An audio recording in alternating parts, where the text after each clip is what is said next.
Nagaa baraarri Waaqayyoo bakka jirtanitti hunduma keessaniif haa ta'u. Obbolootaa akkam jirtu? Waaqayyo maqaan isaa galateeffamu. Har'as guyyaa dabalataa nuuf laate sagantaa kanaan deebinee akka wal arginu jaalala Waaqayyoo waan ta'eef maqaa Waaqayyoo haa galateeffamu. Yeroo keessan kennitanii sagantaa keenya daawwataaf ittiin eebbifama waan jirtaniif Waaqayyoo bakka jirtanitti ayyaana isaa isiniif haa baay'isu, isin haa eebbisu jechuun barbaada.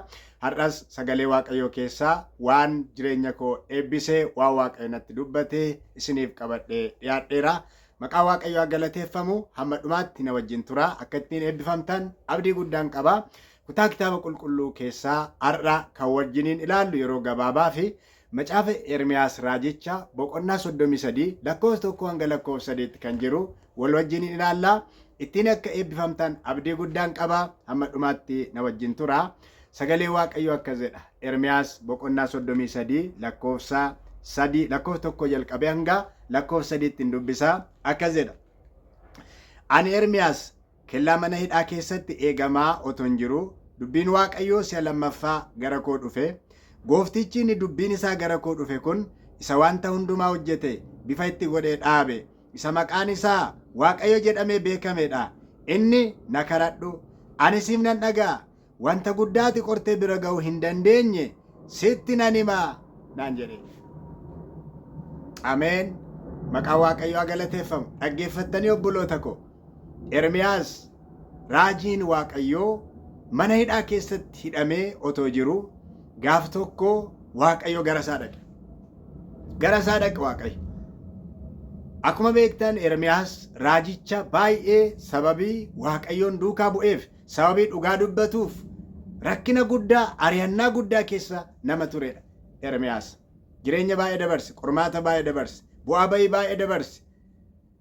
Raajonni sobdoonni itti marsanii jireenya isaa rakkina baay'ee keessa akka inni aarsaa kaffalu taasisan. Kan isin dhibu kutaa kana keessatti immoo gaafa dubbifnu Ermiyaas hidhamee mana hidhaa keessa iddoo gadhaanaa boolla jalatti hidhamee akka ture argina. Kaayyoon hidhuu isaanii maaliif seetanii namni akka isaa hin dubbisne, namni akka isa gara isaa hin dhaqne, waan inni dubbatu namni akka hin dhageenye daangaa tajaajila isaa dhiphisuudhaaf mana hidhaa keessatti dukkana keessatti lafa namni arguu hin dandeenyetti hidhani. Eenyullee immoo gara isaa akka hin dhaqne loltoota akka itti ramadan argina kutaa kanarraa. Loltoota itti ramadan, raayyaa waraanaa itti ramadan nama Waaqayyootti Ermiyaasitti. Garuu tokko jira inni raayyaa waraanaa hin dandeenye maqaan isaa haa galateeffamu. Inni bantii Waaqaa gararraa jiraatu, inni hundumaa danda'u, inni duuni hin dandeenye, inni awwaalli gadi hin qabne tokko jira inni rakkina hundumaa darbu, ulaagaa hundumaa darbu, bu'aa bayii hundumaa darbu, boolla hundumaarra qaari'u, danqaa hundumaa inni darbu, loltuu waraanaa hundumaa inni injifatu. Yesuus teessoo isaarra jira. Galanni isaaf haa ta'u. Waaqayyo isa bantii Waaqaaf lafaa uume, isa maqaan isaa Waaqayyo jedhamee waamame, isa homtuu danquu hin dandeenye, isa homtuu qabuu hin dandeenye, inni gara isaa dhaqe. Gara koo dhufe jedha. Galanni isaaf haa ta'u. Gara garbicha isaa dhaqe Waaqayyo. Gara nama isaa dhaqe Waaqayyo. Waaqayyo ijoollee isaa beeka. Ijoolleen isaa iddoo kam akka jiran, haala kam keessa akka jiran, boo'icha isaanii beeka, gammachuu isaanii beeka, gadda isaanii beeka, fedhii isaanii beeka Waaqayyo. Isaan dubbisa, isaan bira dhaqa. Galanni isaaf haa ta'u. Waaqni ati waaqessitu, Waaqni ati waaqessitu dhuguma Yesuusiin waaqessita yoo ta'e, ati mucaa isaati yoo ta'e inni si beeka. Bakka ati jirtu beeka, haala ati keessa jirtu beeka. Tarii waan si hidhe yoo jiraate, waan xaxee si qabe yoo jiraate inni beeka. Galanni isaaf haa ta'u. Waaqa kana qabna obboloota koo. Gara koo dhufe jedhe Ermiyaas. Gara koo dhufe. Tarii namoonni har'aa mana hidhaatti qabamanii yommuu jiraatan, namoonni gara mana hidhaa yookaan immoo gara mana sirreessaa namoota gaafachuudhaaf yommuu dhaqanii nama jaalataniif fira isaanii, michuu isaanii, maatii isaanii keessaa ta'uu danda'a. Yommuu gara mana hidhaa dhaqan waa qabatanii dhaqu. Waa fudhatanii dhaqu. Harka duwwaan dhaqan. Harka duwwaan dhaqan. Waa fudhatanii dhaqu. Yoo isaan harka duwwaa dhaqan warri mana hidhaa keessa jiranis warra isaan daawwachuu dhufan irraa waa eegu. Waaqayyo gara Ermiyaas dhaqe mana hidhaa keessatti isa daawwachuuf gara Ermiyaas dhaqe Waaqayyo. Yommuu gara Ermiyaas dhaqu maal fudhatee dhaqe Waaqayyo? Maal fudhatee dhaqe? abdii fudhatee dhaqe Waaqayyo. Seenaa waan dinqisiisaa, abdii dinqisiisaa fudhatee dhaqe Waaqayyo. Maal jedhe? Ermiyaas na kadhadhu jedhe. Ameen. Na kadhadhu, ani immoo maalan godhaa? Siifan dhagahaa. Ameen. Waan guddaa, waan dinqisiisaa ati arguu hin dandeenye yookaan immoo gochuu hin dandeenye, argitee kan hin beekne sittan argisiisa. Gooftaaf galanni guddaan haa ta'u. Abdii akkamiitu as keessa jira obboloota ko? Abdii akkamiitu as keessa jira? Na kadhadhu, ani siif nan dhagaha. Ameen. Na kadhadhu, ani siif nan dhagaha. Na kadhadhu jedhe Waaqayyo. Obboloota ko asirraan waan hin hubadhe Waaqayyo akkasa kadhannu barbaada. Ani immoo siin dhagaha jedhe. Waliigalteedha kun. Ani siin dhagaha, ati immoo kadhadhu. Sana booda immoo waan guddaa, waan dinqisiisaa ati qortee bira ga'uu hin dandeenye sittan agarsiisa. Waan ati beekumsa keetiin bira hin geenye, waan ati barumsa keetiin bira hin geenye, waan ati qabeenya keetiin, maallaqa keetiin bira hin geenye, waan ati aangoo keetiin bira hin geenye, waan ati bira hin geenye. Haalleluuyaa. Galanni guddaan isaaf haa ta'u. Waaqni keenyi wanta namni bira ga'uu danda'u otoo hin taane waan namni bira ga'uu hin dandeenyeen ol kan jiraatu, kan gochuu danda'udha. Galanni isaaf haa ta'u. Otoo akkas ta'ee Waaqa keenya ta'uu hin danda'u. Inni Waaqa daangaa miti. Galanni isaaf haa ta'u. Yeroo baay'ee Waaqayyoon sammuu keenyaan yaanna yookaan immoo hamma yaada sammuu keenyaa, hamma ilaalcha keenyaa akka waan ga'utti ilaalla Waaqayyo. Waaqayyo garuu ilaalcha keenyaa oli. Waaqayyo yaada keenyaa oli. Galanni isaaf haa ta'u. Anan na dhiba. Waaqayyoon hamma yaada keenyaatti yaaduun baay'ee dogoggora guddaa, cubbuu guddaa. Isaa oli Waaqayyo. Isaa oli Waaqayyo. Yaada kooti oli Waaqayyo. Yaada keeti oli Waaqayyo. Wanti Waaqayyotti guddaa ta'u hin jiru. Anaaf waan guddaa ta'u baay'ee jira. Siif waan guddaa ta'u baay'ee jira. Waan ulfaataa baay'ee jira. Fakkeenyaaf Ermiyaasiin yoo laalle daangaa sana keessa ba'uu hin dandeenye. Harka namaa jira. Garuu inni hundumaa danda'u isa dubbisaa jira. Galanni isaaf haa ta'u. Obboloota koo Waaqayyoon hamma yaada keessanii gootanii hin yaadinaa. Inni isa sin yaaddan, isa sin tilmaamtan, isa sin beektan caalaatti gochuu danda'a. Caalaatti gochuu danda'a. Kan ammoo argineera seenaa keessatti hin argina. Saaraan umurii isheetti dhala godhachuu hin dandeessu turte. Waaqayyo garuu akka isheen dhala godhattu taasiseera. Abrahaamis umurii sanaan mucaa godhachuu hin danda'u ture. Waaqayyo garuu akka inni dhala godhatu, abbaa nama hundumaa akka inni ta'u Waaqayyo godheera. Galanni isaaf haa ta'u. Daangaa darbeera. Daangaa darbee hojjechuu danda'a Waaqayyo. Yaada namaa oli Waaqayyo. Yoo barbaade biiftuu dhaaba Waaqayyo. Yoo barbaade galaana gargar kutaa galaana tuula Waaqayyo. Waan hin goone hin qabu. Galanni guddaan isaaf haa ta'u. Waa hundumaa danda'a Waaqayyo. Yaada keessaniin hin yaadina Waaqayyo. Waaqayyo yaada keenyaa oli tokko. Inni kan biraan Waaqayyo naaf siniin waan guddaa nuu kennuudhaaf, jireenya keenya keessatti waan guddaa nuu gochuudhaaf Waaqayyo waan salphaa nu gaafate. Innis maa inni kadhannaa. Kadhannaa waan salphaa nu gaafate. Kadhadhu jedhe Ermiyaasiin. Ani siin dhaga'a. Waan guddaa dinqisiisaa kana sii kennuudhaaf kadhadhu jedhe. Kadhadhu. Obboloota koo otoo Waaqayyo waan guddaa, otoo Waaqayyo waan dinqisiisaa nuu gochuudhaaf humna qabu, danda'u, nu eegaa jiru, gaafachuu dadhabuu keenyaan waan baay'ee dhabne akka jirru yommuu yaadu ani waa hedduutu natti dhaga'ama. Waan baay'ee dhabne jirra.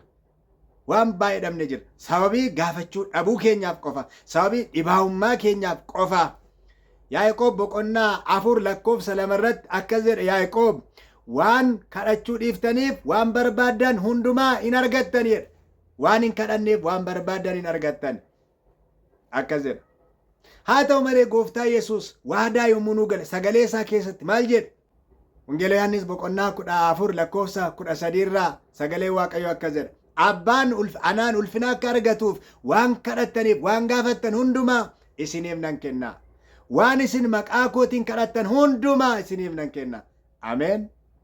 Arjaadha Waaqayyo. Hin danda'a. Eewutu isatti ka'a. Eewutu isa dhowwa. Homtuun isa dhowwu hin jiru. Homtuun isatti ka'u hin jiru.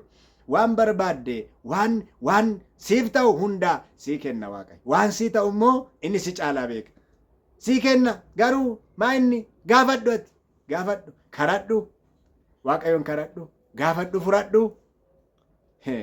Gaafannee qofa fudhachuu dadhabuun hammam dhibaa'ummaa guddaadha obboloota ko. Hammam dhibaa'ummaa guddaadha. Gaafadhu, fudhadhu. Ani siif nan kenna. Waan gaafatta, waan kadhattan hundumaa. Wangeela Yohaannis boqonnaa 15 lakkoofsa 7 irraa maal jedha? Dubbiin koo yoo isin keessa yoo jiraate, anatti qabattan yoo jiraattan, dubbiin koo yoo isin keessa jiraate, waan feetan hin kadhattu, isiniif hin ta'as jedha. Gooftaaf galannaa ta'u. Chaalenjiin qaba obboloota koo. Mee waaqayyo waan feetan kadhadhaa. Kadhadhaa waaqayyoon, gaafadhaa waaqayyoon. Waaqayyoon gaafadhaa, waaqayyoon kadhadhaa. Inni waan feenu, waan barbaanne, waan ulfina isaaf ta'u, waan nu yaade hundumaa karaan ittiin waaqayyo nuuf kennu karaa kadhannaati. Maaliif waaqayyo akka kadhannu barbaada kan jedhu hamma tokko itti yaaduun barbaachisaadha. Anaaf waan galeen isinitti hima.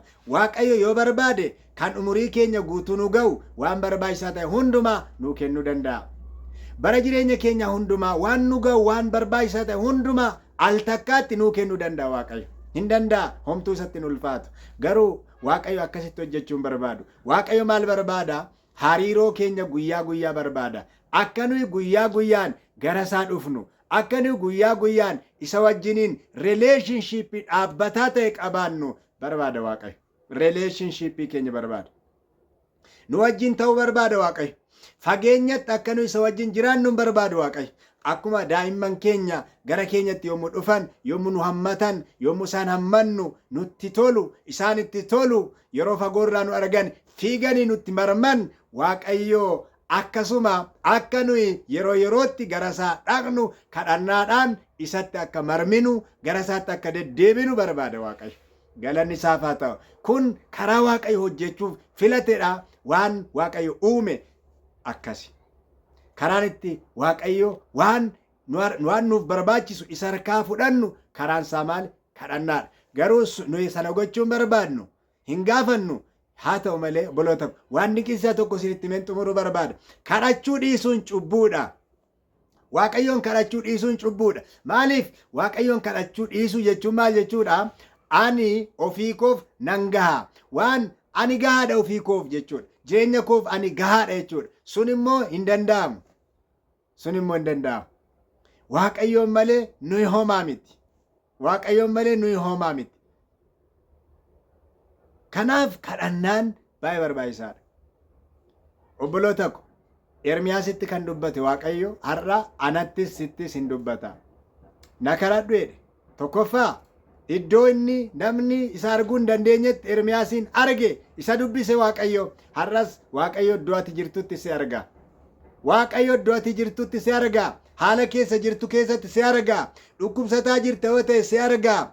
Bu'aa bahii jireenyaa kam keessa iyyuu darbaa jirta yoo ta'e si arga. Barataa jirta yoo ta'e si arga. Hojjetaa jirta yoo ta'e si arga. Rakkoo dinagdee keessa jirta yoo ta'e si arga waaqayyo. Cubbuu keessa jirta yoo ta'e si arga waaqayyo. Si arga. Si arga. Gaarummaan isaa garuu waaqayyo iddoo kamis yoo ta'e nu argee nun dhiisu.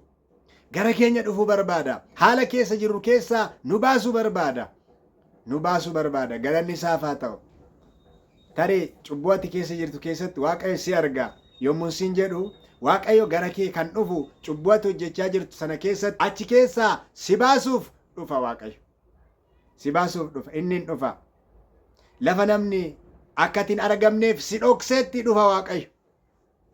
Namni si dhoksa akka ati hin argamneef. Ermiyaasiin mana hidhaa keessa dhoksani akka namni darbee isa agarreef balbalatti cufani loltootatti ramadani. Waaqayyo garuu hin dhufe hin argaa. Gara keessin dhufa waaqayyo. Gara keessin dhufa. Inni lammaffaan immoo waaqayyo isaati arguu hin dandeenye, isaati beekuu hin dandeenye, isa beekumsaaf yaada keen olii waaqayyo sitti agarsiisa. Ati garuu gaafadhu. Waan salphaa kana hin dadhabin, gaafachuu hin dadhabinati. Waaqayyo sitti argisiisuu hin dadhabu. Mul'ata guddaa, kaayyoo guddaa, abjuu guddaa sana waaqayyo biraan si ga'uu hin dadhabu. Ati garuu isatti dhiyaachuu, isa kadhachuu hin dhiisin kadhadhu. Ani siif nan dhaga'a. Waan guddaa qortee bira ga'uu hin dandeenye ani sittan hima. Buloota koo waaqayyo wajjinii waadaa kana gala. Waadaa waaqayyo kana qabadhaa. Gaafadhaa. Waan guddaa gaafadhaa. Hamma yaada keessanii miti. Hamma yaada keessanii oli. Hamma yaada waaqayyo gaafadhaa. waaqayyo sanan godha. Yoo akkas ta'e hafuuraan fooniin karaa hundumaa warra badhaadhan, warra ulfina waaqayyoof jiraatan, warra mootummaa waaqayyoof qophaa'an, warra ofiirra darbanii namoota kan biraaf bu'aa ta'an ta'uu dandeenya. Waadaa waaqayyoo kana haa qabannu. Waaqayyo hunduma keenyaa gargaaru. Waaqayyo isin haa eebbisu. Ayyaana isaa isiniif haa baay'isu. Kadhannaa godhee xumuruun barbaada. Gooftaa bantii waaqaaf lafaa uumtee isa hundumaa dandeessu, maqaan kee bara baraan kan galateeffame haa ta'u. Sagalee abdii qabattee gara keenya dhufteef galatoomi. Ermiyaasiin mana hidhaa keessatti, boolla keessatti garasaa kan dhaqxe yaa Waaqayyo, sagalee abdii fudhattee iddoo namni isa dubbisuudhaaf isa oode, lafa namni itti isa arguu dadhabe, yaa Waaqayyo iddoo sanatti kan dhaqxe ati daangaa hundumaa dabartee har'as haala keessa jirru keessatti, dukkana keenya keessatti, rakkina keenya keessatti, qormaata keenya keessatti gara keenya dhufu waan dandeessuuf galanni siif haa ta'u. Gara keenya koottu Gooftaa, gara keenya koottu haala keessa jirru keessatti gara keenya koottu, dadhabbii keenya keessatti gara keenya koottu, bu'aa bayii keenya keessatti, cubbuu keenya keessatti gara keenya koottu Gooftaa. Harka keenya nu qabi, sagalee abdii keetiin nu jajjabeessi. Maqaa Yesuus Kiristoosiin nu jajjabeessi. Waaqayyo si kadhannaa, waan guddaa, waan dinqisiisaa, waan ati qortee bira ga'uu hin dandeenye sittan argisiisa. Akkuma jette Waaqayyo jireenya keenya keessatti kan nuti hin yaadne, kan nuti hin abjoonne, kan nuti hin tilmaamne, kan yaadaaf qalbii keenyaan oli, kan ulfina keetiif ta'u jireenya keenya keessatti raawwachuun jaalala kee haa ta'u. Nu immoo waan ati nu ajajje ajaja kee akka raawwannu, si kadhachuu, si gaafachuu, sirraa fudhachuu akka dandeenyu, sagalee dubbii kee akka amannuuf nu gargaari. Yeroof bara keenyaaf hundumaa irratti ulfinni kee haa mul'atu, jaalalli kee haa ta'u, waan nu dhageesseef si haa galatu. Maqaa Gooftaa Yesuusiin ameen. Ameen. Waaqayyo isin haa eebbisu. Bakka jirtanitti ayyaana isaa isiniif haa baay'isu. Isin haa eegu. Yeroo kan biraa kutaa kan biraatiin sagalee Waaqayyoo qabadhee isiniif dhiyaadha. Ana wajjin ta'a. Waaqayyo ayyaana isaa hunduma keessaniif haa baay'isu. YouTube chaanaalii keenya immoo subscribe gochuu hin irraanfatinaa. Gooftaan jireenya keessan bara keessan haa eebbisu. Ameen.